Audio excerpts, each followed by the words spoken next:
보도본부 사이다 헤드라인. 네, 어서 오십시오, 최 차장님. 네, 자 이제 준비들 되셨죠? 네, 지금부터는 좀 난이도 있는 이야기가 될 것 같습니다. 검찰 개혁에 대한 이야기를 해볼까 하는데요. 검찰 개혁 이슈에 앞서서 요 얘기 아주 짧게 두 분 앉는 동안 짧게만 좀 하고 가겠습니다. 내란 관련해서 대통령실이 지금 다 빠져 있잖아요. 맞아요. 윤석열의 대통령실. 네. 이거 정말 뭐 말도 안 되는 일이기 때문에 2차 종합특검이 다 밝혀내야 됩니다. 근데 우리가 윤석열 탄핵 국면에서 한덕수 권한대행 그리고 최상목 권한대행이 국회에서 선출한 헌법재판관 임명하지 않아가지고 우리가 얼마나 마음을 졸였습니까? 기억하시죠? 네. 그것만 생각하면 진짜 화가 나는데. 그런데 윤석열 탄핵을 막기 위해서 당시 대통령실이 움직였을 가능성이 매우 높습니다. 이번에 처음으로 당시 3월 28일 대통령실이 작성한 문건이 이번에 공개가 됐는데요. 소개 부탁드립니다. 그때 대통령실 실무자들이 전국 참고 자료라고 해서 이렇게 만든 건데요. 내용 뭐냐? 민주당 예상 시나리오라고 적어놓고 민주당의 궁극적 목적은 마은혁 임명 그리고 문영배, 이미선 헌법재판관 임기 연장을 통한 대통령 탄핵 인용이다. 그래서 대응 방법으로는 한덕수 권한대행이 대통령목 헌법재판관 2명을 지명해야 된다라는 문건을 만들어 놓은 거예요, 실제로. 실제로 그래서 한덕수가 정말 충격적인 사람 2사람 지명했었잖아. 한덕수 그때 이완규, 그렇지. 그리고 뭐였죠? 함상훈이 맞아요. 충격적인 사람들 지명했었단 말이야. 맞아요. 이거 그만 가만히 두면 안 됩니다. 김용민 의원님, 이지은 위원장님 두 분 박수로 모시겠습니다. 네. 반갑습니다. 안녕하세요. 이거 좀 오랜만에 저희가 다시 이슈로 다뤘는데 이번에 그 처음으로 문건이 공개가 됐거든요. 이거 아주 간단치 않은 문제 아닙니까? 당연하죠. 이제 그때도 저희가 저런 첩보를 듣긴 들었어요. 절대로 임명하지 않고 헌재 구성을 바꿔서 탄핵 기각 쪽으로 갈 것이다. 그리고 시간을 끌어서 갈 것이다. 이런 첩보를 들었는데 저희가 그 당시에 뭐 명확한 증거가 없어서 맞아. 그냥 저희 내부 시나리오로 대응 방안들 고민하고 있었죠. 근데 저게 지금 나왔고 그게 이제 사실로 확인되고 있어서 사실 큰 충격이죠. 그렇습니다. 그리고 권력을 저렇게까지 남용하고 자기들 이익을 위해서 저렇게 사적으로 쓰고 있었다라는 것에 대해서 좀 크게 분노해야 됩니다. 그렇습니다. 정말 저 봐주면 안 됩니다. 그렇습니다. 그때 우리의 맘졸임이 괜한 맘졸임이 아니었던 거야. 그러니까요. 우리의 우려가 어느 한쪽에서는 실제로 행동으로 이어지고 있었던 거예요. 끔찍합니다. 저게 법적 카르텔이에요, 사실은. 네. 저거 모르면 안 됩니다. 법적 카르텔이에요. 대통령이 탄핵 상황이기 때문에 대통령실 참모들도 업무 중단입니다.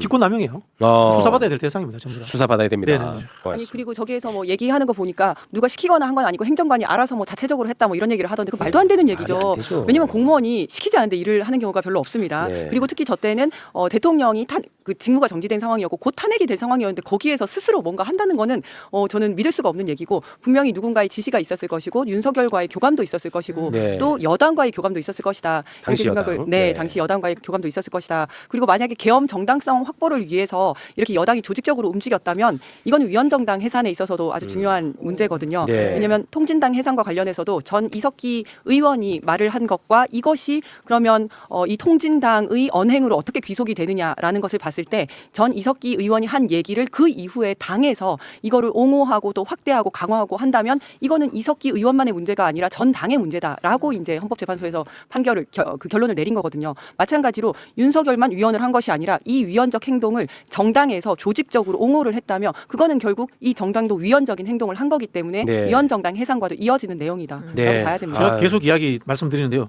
노상원이 그 쿠데타의 총괄 기획자라는 것은 그 진짜 지나가는 개가 없을 일이에요.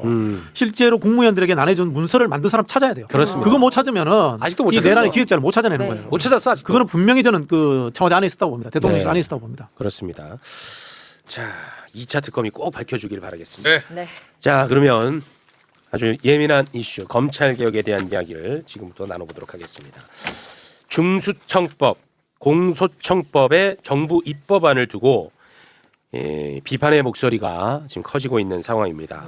수사와 기소를 분리하자는 것이 검찰 개혁의 핵심인데 정부의 입법안을 봤더니 공소청은 기존의 검찰청과 거의 흡사하고 그리고 중수청의 상위기관으로 두고 중수청은 또 수사의 범위가 너무 넓혀놨더라.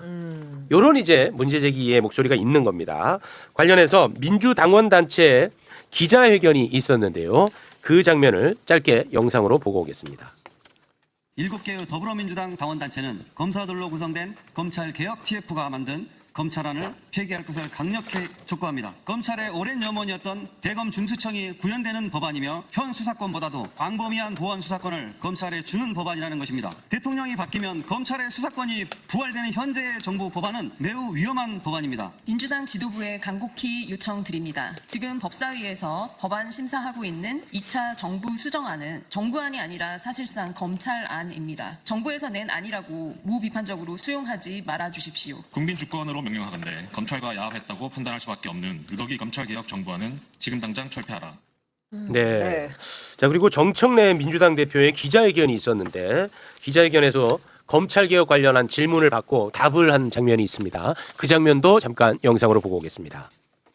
검찰개혁 관련한 당 안팎의 반발 어떻게 보시나요? 세상에 완전 무결한 완벽한 것은 없다고 생각합니다. 그리고 어제, 오늘, 내일 전 시간에 걸쳐서 항상 옳았던 것은 또 없습니다. 그래서 혹시 미진한 부분이 지금 정부적 입법이 발견된다면 당연히 그것은 입법권은 당에 있기 때문에 저는 조율이 가능하다라고 생각하고요. 저는 이 검찰개혁에 대해서는 이재명 정부와 민주당의 깃발이고 상징과도 같은 것입니다. 그래서 이 부분에 대해서 당원과 국민 여러분들께서 걱정하고 있는 것도 잘 알고 있습니다. 그래서 이 부분은 요란하지 않게 물밑에서 잘 조율해서 잘 될 것이라고 생각합니다.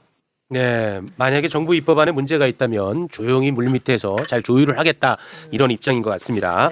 이런 와중에 이재명 대통령이 SNS에 검찰개혁에 대한 생각을 남겼는데요. 이게 굉장히 길어요. 네. 그래서 일부만 좀 추려봤거든요. 그것도 좀 길긴 길어요. 합니다만 이거는 좀 다 소개해 주시기 바랍니다. 개혁은 외과 시술적 교정이 유용할 때가 많습니다. 공직사회에 문제가 많다지만 구성원 모두의 문제는 아닙니다.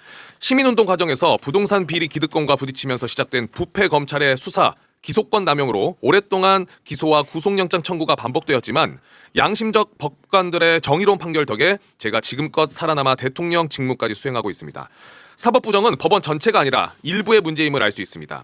문제 해결을 위해서는 원인을 정확히 파악하고 옥석을 분명히 가려야 합니다. 문제를 제거하고 문제 인사에게 엄정한 책임을 묻되 무관한 다수 구성원들이 의혹을 잃거나 상처 입게 하는 것은 최소화해야 합니다. 필요한 개혁을 하더라도 전체를 싸잡아 비난하며 모두를 개혁 대상으로 몰아 빈대 잡자고 초가삼간 태우는 결과가 되지 않게 조심해야 합니다. 검찰개혁이든 노동 경제개혁이든 언론개혁이든 법원개혁이든 그 무슨 개혁이든 그래야 한다는 게 제 생각입니다. 아무리 어려운 개혁이라도 결코 포기하지 않되 개혁으로 인한 상처와 갈등을 최소화하기 위해서는 조심 또 조심해야겠죠. 국민통합과 개혁이라는 양립하기 어려운 두 과제를 모두 원만하게 이행하기 위한 제 나름 고심의 결과임을 이해해 주시기 바랍니다. 개혁은 혁명보다 어렵다고 합니다. 지난하고 번거롭고 복잡하다고 혁명을 할 수는 없습니다. 더디고 힘들더라도 시간이 걸리고 조금 맞듣지 않더라도 서로 믿고 격려하며 든든하게 함께 가주시면 고맙겠습니다. 네. 이 글을 읽고 해석은 뭐 다 각자의 몫이겠죠. 네. 각자 뭐 다 다르게 해석할 수가 있을 것 같긴 합니다. 저도 이 SNS 글을 보고 솔직히 제가 말씀드리면 이 사이다 맛이 아니라서 조금 개인적으로는 아쉬움이 컸어요. 그래서 또 읽고 계속해서 반복적으로 제가 읽었는데 어찌됐든 저는 신뢰하는 정부 아니겠습니까? 네. 예, 그래서 내가 대통령이 한번 돼보고 또 다시 한번 곱씹어서 읽어봤는데 대통령의 무거운 자리에서 어떤 고심의 흔적이지 않을까. 뭐 개인적으로 뭐 잘 지금 정리는 안 되는데 나름 그렇게 지금 정리를 하고 있습니다. 저는. 네. 그런데 제가 조금 이해하기 어려운 대목은 하나가 있어서 요거까지만 제가 정리하고 이제 발언권을 드리도록 하겠습니다. 지금 그 특정 분야에 대해서 행정부 소속 공무원에게 사법 경찰권을 부여한 것이 이제 특별사법경찰 특사경이라는 게 있어요. 네. 이거 굉장히 이게 전문적인 수사니까 행정 공무원한테 수사할 수 있는 권한을 준 거예요. 오케이, 네. 그런데 그 특사경은 검찰의 지휘를 받게 돼 있어요. 그래서 이거에 대해서 이재명 대통령이 이게 말이 되냐? 이게 문제가 굉장히 심각하다. 이게 바로 잡아라라고 법무부 장관에게 지시를 한 적이 있습니다. 네. 최근입니다. 네. 그런데 바로 잡으라고 분명히 얘기를 했는데 이번 정부 입법안에 보면은 특사경에 대한 검찰의 지휘권을 그대로 뒀단 말이에요. 이거는 좀 굉장히 좀 의아한 대목입니다. 저는. 그래서 다시 한번 여러분에게 그 특사경 문제를 다뤘던 그 국무회의의 장면 영상으로 보여드리겠습니다. 그 사람들도 제 권한이 부여되면 수사를 하게 되면 경찰과 다를 바가 없잖아요. 근데 왜 구조적으로 그건 검사의 지휘를 받아야 되는 거죠. 수사라고 하는 사법작용은 궁극적으로 목적이 기소해서 처벌하는 겁니다. 그렇기 때문에 최초 단계부터 법률 전문가의 어떤 지휘를 받지 않게 되면 또 조언을 받지 않게 되면은 증거 수집 단계부터 문제가 되고요. 또 법률 구성에서 굉장히 어려운 점들이 많습니다. 특별사법경찰 도입 취지는 검사나 경찰이 이 수사를 다 감당도 못할 뿐만 아니라 그 해당 분야는 특수한 전문성이 있는 분야라서 그 업무를 담당하는 공직자 또는 어쨌든 민간 기구에게 조사나 행정을 하는 과정에서 필요하면 그 법 절차를 지키게 하기 위해서 신속하게 전문적으로 하게 하기 위한 제도잖아, 그죠? 그런 데서 법이 위반된 거를 조사를 해서 불법을 교정하는 거를 굳이 검사만이 승인할 수 있다. 그거 이상하지 않습니까? 뭐 잘못된 거는 갖고 고쳐야 되는 거 아니에요? 맞죠. 그런데 이번 정부 입법안에 이재명 대통령의 지시사항도 담겨 있지 않다.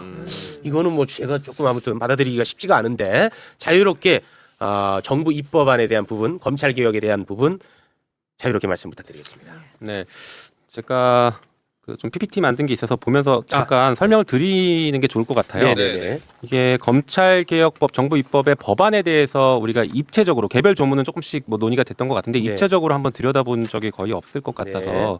정리를 좀 해봤습니다. 먼저 첫 번째 보면 이게 진짜 검찰청이 진짜 폐지되는 거 맞는가에 대한 질문을 안 던질 수가 없는데 법안 내용을 보면 저는 폐지되지 않는다라고 생각합니다. 제가 얼마 전에 아주 충격적인 얘기를 들었는데요. 정부의 검찰개혁 TF 그 저기 단장과 부단장과 정부가 국회에 보고를 하러 왔어요. 공소청법 2차 이제 입법 예고하기 전에. 그때 부단장이 이렇게 얘기합니다. 검찰청이 진짜 폐지되는 건 아니잖아요. 이렇게 얘기를 했어요.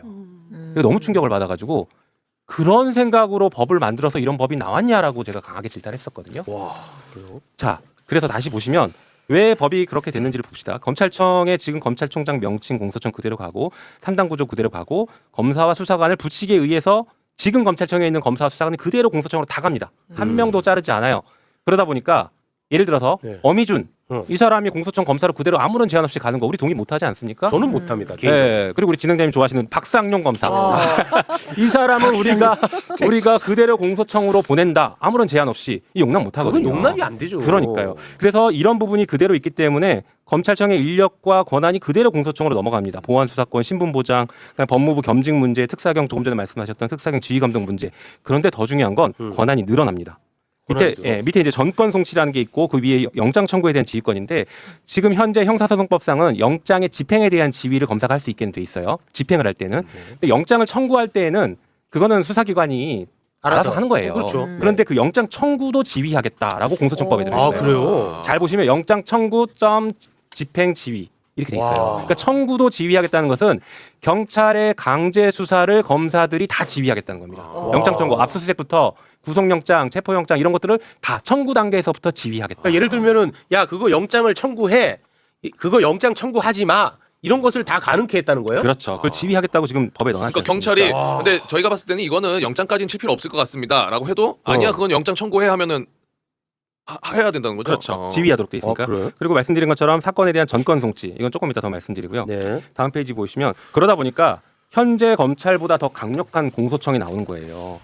이제 지금 경찰이 수사하거나 중수청이 수사하는 것들을 전부 다 기소건 불기소건 전부 다 검찰로 공소청으로 송치한 다음에 그 중에서 문제가 있거나 자기들이 마음에 안 들거나 또 혹은 수사하고 싶은 것은 보안 수사라는 것을 이유로 직접 수사를 하겠다. 지금 보안 수사권 달라는 거 아닙니까? 네. 이 두 가지를 다 가져가면 지금 검찰보다 공소청이 훨씬 강력해집니다. 네, 이런 문제가 있죠. 그 다음에 다음 페이지 보여주시면 공소청이 그러면 수사권을 가질 수 있냐 없냐의 문제예요. 지금 보안 수사권 논의를 6월 달에 하겠다라고 하니까 아직 결정 안 된 것 같지만 현재 법에 의해도 우회적으로 수사권이 확보가 돼 있습니다. 세 가지인데요. 네. 첫 번째가 공소청법에 보면 다른 법령에 따라 검사의 직무를 정할 수 있게 돼 있습니다. 이거 무슨 얘기냐? 법령은 법과 대통령령을 말하는데 네. 그냥 대통령령 직제 규정에 검사는 수사할 수 있다. 혹은 검사는 경찰에 대한 수사할 수 있다. 뭐 이런 것들 집어넣으면 네. 수사권이 생기는 겁니다. 네, 직접 네. 수사권이. 이게 첫 번째고요. 두 번째가 중수청과의 결합 관계로 사실상 중수청을 하부 조직으로 두면서 수사를 할 수 있습니다. 지금 보시면 중수청이 사건을 입건하면 검사에게 모두 다 통보하게 돼 있고 그 다음에 중수청은 경찰한테 야 사건 이첩해 우리가 수사할 거야라고 먼저 받을 수 있지 않습니까? 게다가 검사가 중수청 수사관들에게 이런 건은 입건해야 돼라고 입건 요구를 할 수가 있습니다. 그리고 수사 중간중간에도 검사가 중수청 수사관에게 아주 광범위한 의견 개진을 할 수 있어요. 다 얘기할 수 있습니다. 아까 그리고 영장 청구에 대한 지휘도 할 수 있다고 했잖아요. 네. 이런 것들을 다 가지고 있고 또 전권 송치, 중수청이 수사하는 모든 사건을 정권 송치를 받아서 처리하려고 합니다. 이 정권 송치는 제가 하는 얘기가 아니라 법무부 장관이 계속 얘기하고 있는 거예요. 법무부 장관은 뭐라고 하냐면 수사기소 분리는 수사를 개시한 기관이 수사를 종결하지 못하게 하는 것이다. 이상하죠? 한 기관이 수사와 기소를 같이 못하게 하는 게 수사기소 분리인데 네. 그게 아니라 수사를 개시한 기관이 수사를 종결하지 못하게 한다라고 독특한 주장을 하세요. 이건 뭐냐면 정권 송치해라라는 얘기거든요. 자, 정권 선치가 혹시 뭔지를 아시나요? 전체 다 올려라. 그렇죠. 맞잖아요. 그러니까 그 수사기관에서 수사를 해가지고 됐어. 무혐의 처분을 하든 기소 의견으로 송치를 하든 뭐 두 가지가 있을 거 아니에요? 그 무혐의 처분을 한 사건조차도 무혐의도. 그걸 갖고 가겠다는 거야. 그렇죠. 예. 그러니까 경찰의 수사 종결권이 지금 이제 인정이 되고 있는데 그 종결권을 없애겠다, 뺏어가겠다는 거예요. 수사에 관련된 아주 강력한 통제권을 검사들이 가져가겠다는 얘기입니다. 네. 무혐의 된 것도 다시 한번 보겠다 우리가. 가져갈 수 갖고 있는 거예요. 그 와서. 사건을. 네. 네. 자, 그다음에 세 번째가 조금 전에 나왔던 특별사법경찰관리를 지휘감독하기 때문에 사실상 수사를 진행할 수 있죠. 이 특사경 중에 가장 대표적인 게 금감원 직원들입니다. 그러니까 그 경제범죄 사건을 검사가 금감원 직원들을 통해서 지휘해서 사실상 직접 수사에 가깝게 할 수 있는 것이죠. 이 세 가지 방식들 때문에 공소청이 우회적인 수사권 확보가 가능한 것입니다. 아, 지금 뭐 보안 수사권 존치 여부에 대해서 아주 시끄럽게 이 논의가 되고 있는데 그 단계까지 가기 전 지금 현재 이 입법안대로 하더라도 사실상 수사권은 남아 있다. 그렇죠. 예. 그리고 아까 말씀드린 것처럼 그 인력 전체를 그대로 다 검찰에 있는 인력을 그대로 중수청으로 간다라고 했지 않습니까? 이게 부칙 6조인데 이 규정에 의해서 사실상 수사권을 그대로 가져가겠다는 걸 이미 의사를 표출한 거예요, 이것은. 네. 그래서 이런 내용들을 종합해서 보면은 일단 이번에 공소청법과 중수청법을 만들 때의 입법 정신이 네. 이 법에 흐르는 입법 정신이 검찰의 수사 기소를 분리하겠다라는 데 방점이 있는 게 아니라 경찰을 통제하겠다라는 것에 방점이 찍혀 있습니다. 경찰을 통제하는 예, 경찰 어떤 수사에 대한 통제를 그러니까 우리가 수사 기소 분리하면 경찰이 비대화되는데 이걸 어떻게 할 거냐라는 문제 제기가 많았지 않습니까? 맞습니다. 네. 그러니까 방점이 그쪽으로 간 거예요. 아, 수사 기소 분리하면 경찰이 비대화니까 경찰을 어떻게 통제할 것인가의 관점을 가지고 이 법을 만들다 보니까 과도한 통제 장치들이 많이 들어갔다는 겁니다. 그렇게 되다 보니 무슨 문제가 또 발생하냐면 검찰의 기존 기득권을 유지해 주는 것과 또는 권한을 강화시켜 주는 법으로 탈바꿈이 된 것이죠. 자, 그다음 페이지 보시면 수사기관 상호관계인데 조금 전에 말씀드린 것처럼 공소청이 여러 가지 법에 의한 권한 때문에 중수청을 사실상 상위기관으로서 지휘 감독하는 구조로 짜여집니다. 그리고 그 밑에 국수본이 놓이고 수사기관들이 검사들을 중심으로 공소청을 중심으로 저런 수직 구조가 꾸려질 가능성이 매우 높습니다. 그리고 그다음 보면 이게 사실 또 아주 그동안 드러나지 않았던 매우 심각하고 중요한 문제인데요.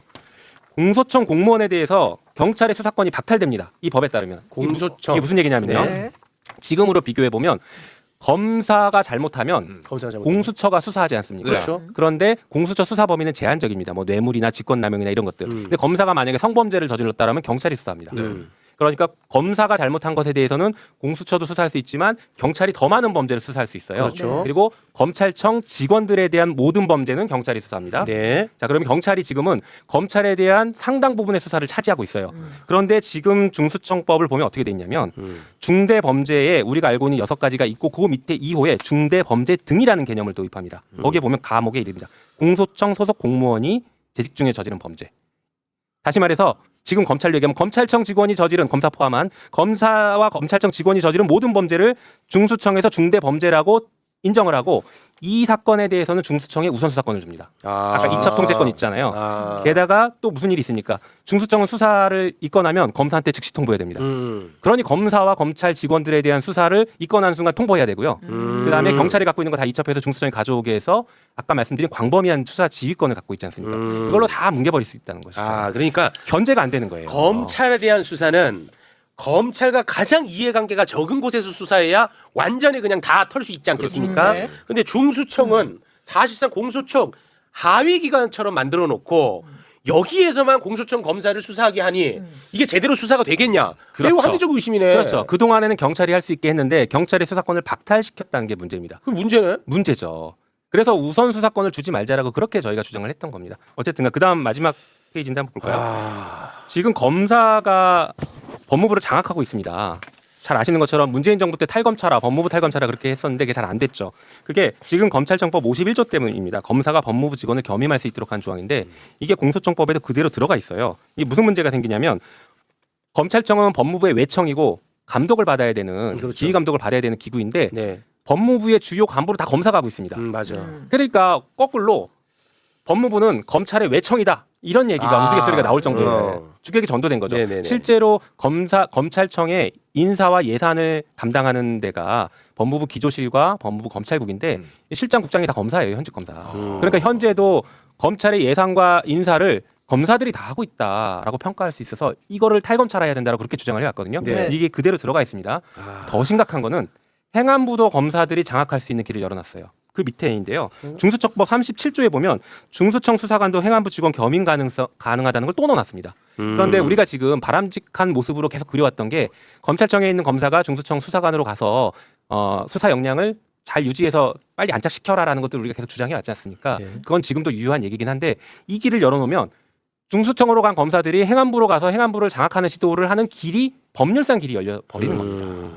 그래서 법무부, 행안부, 중수청, 공소청 이 4개의 기관이 인적으로는 검사들로 된 단일한 조직으로 장악될 가능성이 열리는 겁니다. 매우 심각한 문제들인 것이죠. 근데 이런 것들이 입체적으로 잘 그동안 논의가 안 돼서 좀 지적을 할 수밖에 없습니다. 좀 더 어지러워지네. 근데 이 위험성은 옛날부터 지적됐던 거잖아요. 결국은 보면 이게 우리 헌법에 있는 기소 독점이 있으니까 검사가 네. 어딜 가든지 간에 검사들이 결국은 수사의 최종 권한을 갖고 있으니까 모든 걸 장악하게 하게 된다. 이건데 저는 이런 것 같아요. 헌법에 검사가 기소권을 가진다는 게 검사가 과연 기관인가? 아니면 기소권이라는 기능을 뭐 행사하는 개인인가라는 것에 대해서 해석의 여지가 있다고 봐요. 근데 이걸 기관이라고 해보면은 그게 검찰청이 되든 공소청이 되든 이 사람들이 모든 것에 가지를 뻗어가지고 독점해버리는 그 권력을 그 하나의 네트워크형 그래가지고 독점하는 기관이 되는데 이게 기관이 아니고 개인이고 변호사 같은 자격이고 권한이라면은 완전 분산될 수 있잖아요. 그죠? 네. 그런 생각을 우리가 검찰 개혁하면서 안 해봤던 것 같아요. 아니요, 그거는 이제 준사법기관성인데 제가 이제 어려워서 오늘 일부러 좀 뺐는데요. 그러니까 준사법기관이라는 건 사법기관에 준한다는 것이고 그건 무슨 얘기냐면 법원처럼 판사 한 명이 각각 독립해서 개별기관으로 독립해서 판단한다는 의미예요. 그래서 이 판사에게 누군가 상급자가 야 판결 이렇게 해라고 하면 직권남용. 지금 양승태가 재판받고 있는 게 그거거든요. 재판에 개입했다. 네네. 그러면 검사들은 맨날 준사법기관이라고 해요. 그렇죠. 자기들에게. 그런데 전국 단위로 검찰총장을 정점으로 해서 강력한 지휘체계를 갖고 있습니다. 그러니까 준사법기관이 아닌 거예요. 지금 그렇죠, 법상으로도. 그렇죠. 그런데 준사법기관이라고 얘기하면서 지휘는 받고 준사법기관이라고 얘기하면서 징계나 보수, 정원 이런 것은 강력한 보호를 받습니다. 그러니까 이 공소청 법에도 그게 모순된 개념들이 같이 들어가 있어요. 이 문제 있습니다, 이분도. 네. 제가 좀 들어가도 될까요? 그러면은 네. 이렇게 좀 하겠습니다. 우리 김용민 강성 의원님과는 여기서 인사를. 강성이 아니고요. 원칙주의자. 원칙주의자. 계셔야 돼요? 계셔야 돼? 왜냐하면 또 이제 다음 뭐 학자님이 또 기다리고 계셔가지고. 그러면 뭐 여기서 빨리 정리하고 우리 교수님 괜찮으시면은 조금만 시간 더 주실 수 있을까요? 조금 더 해도 될까요? 같이. 교수님. 그럼 제가 잠깐 나가 있을까요? 딱 잠깐만 좀 하겠습니다. 네. 네. 예. 저도 이제 PPT를 준비를 했는데요. 네. 네. 네, 뭐 어떤 거부터? 표입니다. 요거, 그래서 예. 방금 헌법 말씀하신 거를 조금 쟁점. 정리했다고 볼 수가 있는데 네. 제가 이제 김용민 의원님에 대한 좀 변명일 수도 있는데 강성이다 이런 말씀을 하시잖아요. 네. 우리는 원칙주의자다라고 얘기를 하는데 네. 저기 표에서 보시면 아시다시피 모든 다 나머지 분들은 생각이 다 비슷합니다. 김용민 의원안이 작년에 나온 거죠. 근데 21대 때도 발의를 했었고 22대 때도 발의를 하셨고요. 민주당 검찰개혁 특위안도 입장이 거의 똑같습니다. 근데 저 특위안이 작년에 나왔습니다마는 저기에 참여하신 분들은 2005년부터 한 20년간 계속 검찰 개혁을 이제 고민하고 계속해서 법안을 만들어 오셨던 분들이고요. 네. 조국혁신당 수정 대안도 비슷하고 민변이나 참여연대 등에서 낸 안도 거의 비슷합니다. 네네. 근데 이제 총리실 산하의 범정부 TF에서 나온 안들이 이제 조금 그것과는 결이 다른 저렇게 보면 X자가 쫙 나와 있는데요. 일단 위에서부터 보시면 보안수사권 폐지와 관련해서는 나머지는 다 폐지해야 된다라고 했는데 이제 범정부 TF에서는 아직 저 얘기를 안 하고 있죠. 그러면서 뭐 여론조사를 하면서 보안수사권이 필요한 거 아니냐 이러면서 유도 설문을 좀 하고 막 부족하니까 어떻게 해야 되냐 막 이제 이런 유도 설문을 좀 하고 있는데 그런 상황이고 고등공소청도 마찬가지입니다. 모든 행정기관은 2단계로 되어 있습니다. 경찰청, 지방경찰청, 노동청, 그다음에 뭐 서울 서부노동청 이런 식으로 2단계로 다 되어 있는데 검찰청만 유일하게 3단계였습니다. 왜냐하면 자신들은 준사법기관이기 때문에 대법원, 고등법원, 지방법원에 맞춰서 그래요. 대검찰청, 고등검찰청, 그다음에 지방검찰청 하겠다 쭉 하다가 공소청으로 바뀌었는데도 이번에도 대공소청, 고등공소 이렇게 가겠다는 겁니다. 그래서 나머지는 다 어떻게 주장했냐면 너네 행정기관이니까 고등공소청 없애야 된다 이렇게 했는데 이번에 이제 정부 안에서는 저게 그대로 들어가 있는 거고요. 그렇더라고요. 네, 검사 신분 보장 폐지 저것도 보통 이제 징계를 할 때 공무원들은 다 일반 공무원 징계령에 따라서 징계를 합니다. 네. 그런데 검사만 검사 징계법이라는 게 따로 있어가지고 그 징계에 의해서는 파면을 못하게 돼 있거든요. 네. 그래서 1차 법안에서는 그걸 똑같이 이제 그 검사 징계법을 그대로 놔두겠다라고 했었어요. 그런데 2차에서는 요거는 그대로 놔두더라도 징계에 의해서 파면은 가능하도록 법에다가 이제 반영은 했더라고요. 조금 개선은 됐습니다. 네. 근데 왜 세모예요? 세모인 게 검사 징계법을 폐지는 안 시키되 그 안에다가 징계를 통해서도 파면은 시킬 수 있게 조항을 하나 넣어놨습니다. 그래서 완전한 개혁은 아니고 조금 이제 약간의 개선을 했다. 살짝만 바꿨다. 그리고 검사의 법무부 겸직 금지. 요거는 이제 아까 김용민 의원이 얘기한 것처럼 그 법무부를 다 이제 검찰이 다 장악을 하고 있지 않습니까? 그래서 겸직 못하게 해야 된다라고 나머지는 다 그렇게 주장을 했는데 이제 입법 예고안에는 둘 다 이제 겸직을 그대로 두도록 하고 있고요. 공소총장이라는 명칭을 쓸 것인가? 근데 나머지는 당연히 공소청의 장이니까 공소청장, 경찰청의 장은 경찰청장 기관의 있지 않습니까? 장이니까. 그런데 그거 안 된다. 검찰총장이란 말을 그대로 쓰겠다. 네. 공소청장이란 말을 안 쓰고 있는 거고요. 네. 특사경 지휘권 폐지는 아까 말씀하신 대로 대통령이 말씀하셨는데도 불구하고 그러니까요. 계속해서 근데 이제 저기서 많은 부분이 이제 당 대표도 좀 이제 바꿔야 된다라고 인지를 하고 있고 지금 그야말로 정말 물밑에서 좀 조율을 많이 하고 있는 상황입니다. 네. 예. 제가 좀 궁금한 게 있는데 어떠한 한 개혁을 할 때 그 개혁의 대상의 눈치를 보는 경우가 있는지 전 잘 다른 거는 별로 나는 없는 것 같은데 검찰만큼은 항상 잘 달래서 가야 된다. 이런 얘기를 아주 현명한 분들도 굉장히 자연스럽게 하더라고요. 그 왜 그런 거죠? 뭐 저는 기본적으로 그럴 필요는 없다라고 생각은 하는데 네네네. 그런데 뭐 대통령께서도 말씀하셨고 그렇게 말씀하시는 분들은 또 충분히 이해가 됩니다. 왜냐하면 이게 검찰 개혁이라는 게 국가 사법 시스템 전반에 영향을 미치는 중대하고 거대한 개혁이기 때문에 네. 설계를 잘못해서 범죄의 피해자를 우리가 제대로 구하지 못하면 그것도 안 되지 않느냐라는 안 되긴 문제의식은 하죠. 아주 중요합니다. 네. 그래서 그런 의미에서 신중하게 가자라고 말씀하시는 거고 네. 그래서 현재 그 현장에 있는 사람들의 목소리를 최대한 들어야 된다라는 취지로는 저는 이해는 하고 있습니다. 네. 다만 그 목소리 사실 굉장히 오래 들었고 이제 결단의 시간이고 결단을 할 때에는 그들의 목소리보다는 개혁을 출발할 때에 어떤 생각을 가지고 출발했는지 이런 것들을 더 우선해야 되는 거 아닌가라고는 개인적으로 생각합니다. 네.